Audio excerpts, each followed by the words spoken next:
बढ़ते खबरों में आगे। बिहार में अक्टूबर नवंबर के महीने में असेंबली इंतखाबात होने, ऐसे में पीएम मोदी से लेकर वजीर आला नीतीश कुमार तक तकरीबन रोजाना रियासत को नई नई सौगात दे रहे हैं। इसी कड़ी में पीएम मोदी ने 9 हाईवे प्रोजेक्ट्स का संग बुनियाद रखा। इसके अलावा पीएम मोदी ने रियासत के 45,945 गांवों को ऑप्टिकल फाइबर नेटवर्क से जोड़ने वाली खिदमत घर तक फाइबर प्रोजेक्ट का भी इफ्तिताह किया। प्रोग्राम को खिताब करते हुए पीएम ने कहा कि इंटरनेट का इस्तेमाल बढ़ने के साथ साथ अब ये भी जरूरी है कि मुल्क के गांवों में अच्छी क्वालिटी तेज रफ्तार वाला इंटरनेट भी हो। उन्होंने कहा कि गांव-गांव में तेज इंटरनेट पहुंचेगा तो गांव में पढ़ाई आसान होगी। गांव के बच्चे नौजवान भी एक क्लिक पर दुनिया की किताबों तक, तकनीक तक आसानी से पहुंच पाएंगे। वहीं ज़राअत बिल को लेकर उन्होंने अपोजिशन को आड़े हाथों लेते हुए कहा कि कुछ लोगों को अपने हाथ से काबू जाता हुआ दिख रहा है। पीएम ने साफ कहा कि बदलाव ज़राअती मंडियों के खिलाफ नहीं है।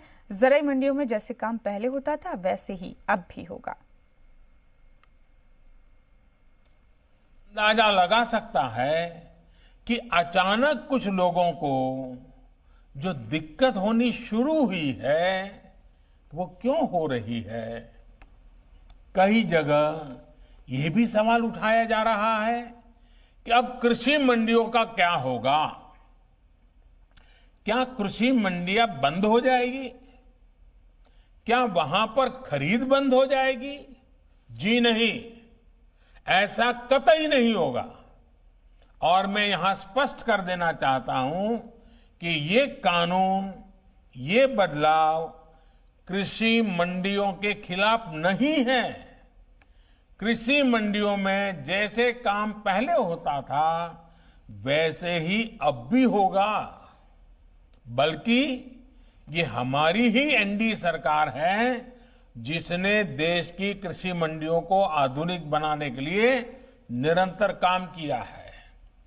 कृषि मंडियों के कार्यालयों को ठीक करने के लिए, वहां का कंप्यूटराइजेशन कराने के लिए पिछले 5-6 साल में से देश में बहुत बड़ा अभियान चल रहा है।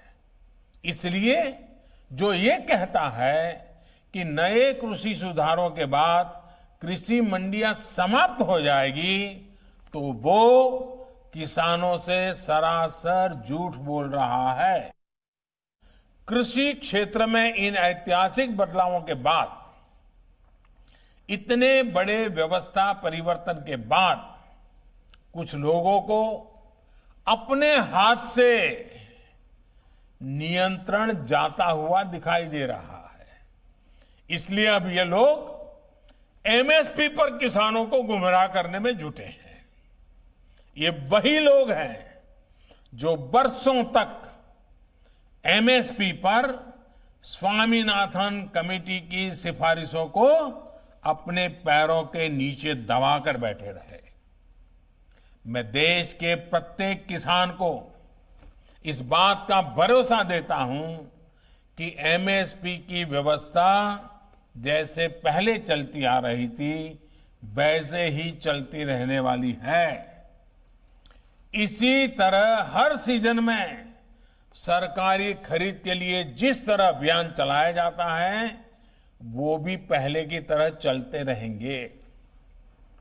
साथियों, किसानों को एमएसपी देने और सरकारी खरीद के लिए जितना काम हमारी सरकार ने किया है वो पहले कभी नहीं किया गया। साथियों, कल देश की संसद ने देश के किसानों को नए अधिकार देने वाले बहुत